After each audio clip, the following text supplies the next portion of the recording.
All right, what's going on, guys? I'm going to go over this trade I just took right here and then also go over what's been happening the last couple of weeks here.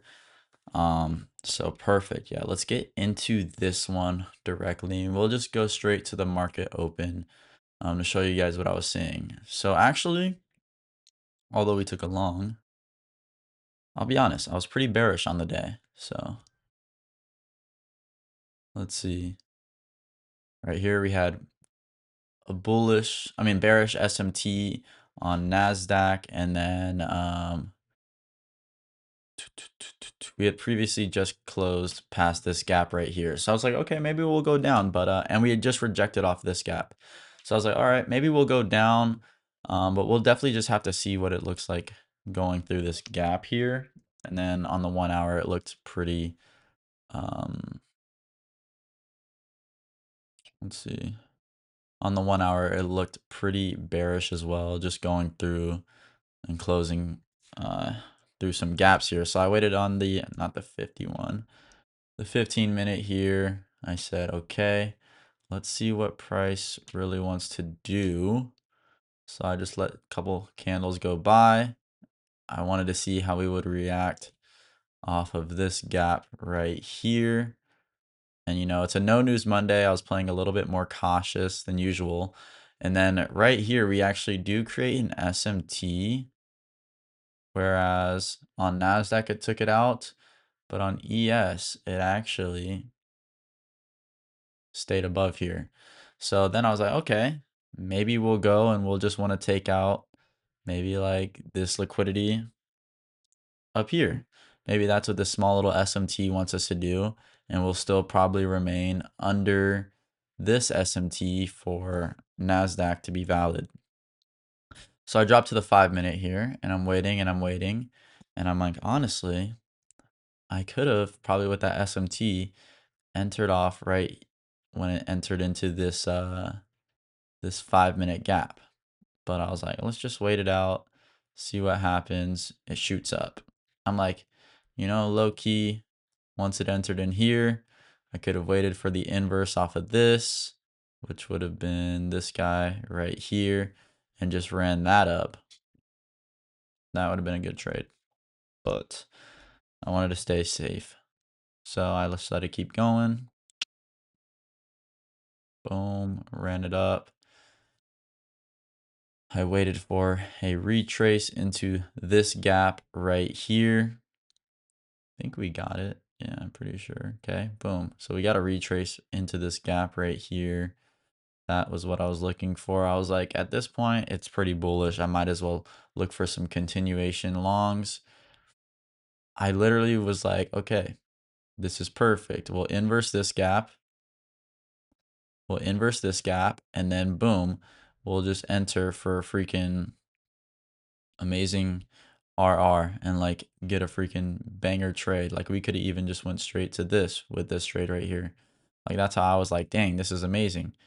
But literally look at this candle, bro. Like immediately off rip, it just really boomed and fucked up my entry. But I was like, you know what? I can still go for these highs right here, put my stops here, and then still have a good R to R, and then go break even once I hit here. Ultimately, I ended up going in. Oh my God, bro, I'm gonna crash out. I ended up putting my stops right here, and I felt like a 2.62 is a little bit greedy, so I just brought it down to a 1.5, and I was like, you know what? In the past, I've been getting a little bit greedy.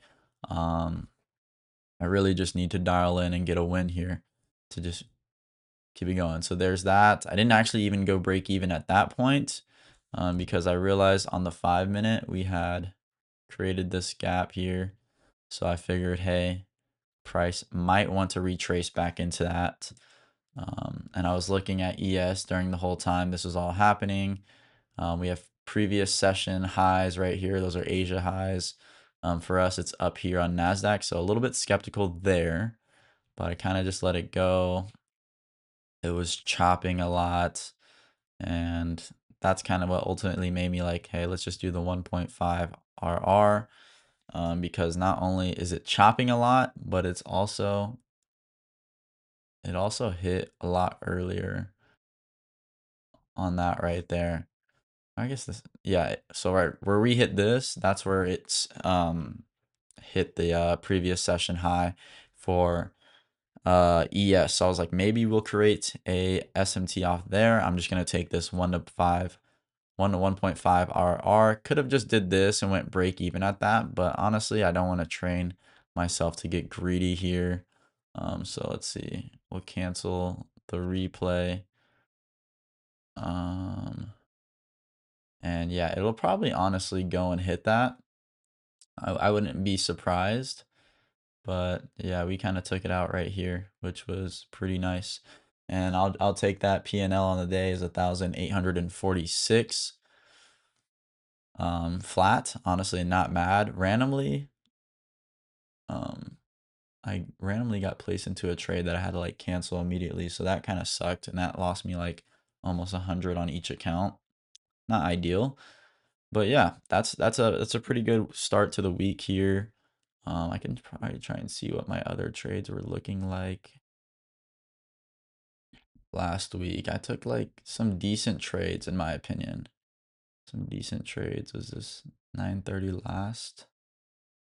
Okay, let's just see if I can find my exact trade that I did off this.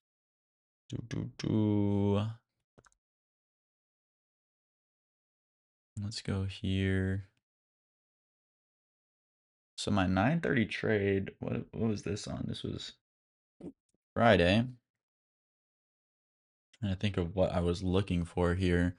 I think we got a rip up on the 5-minute here.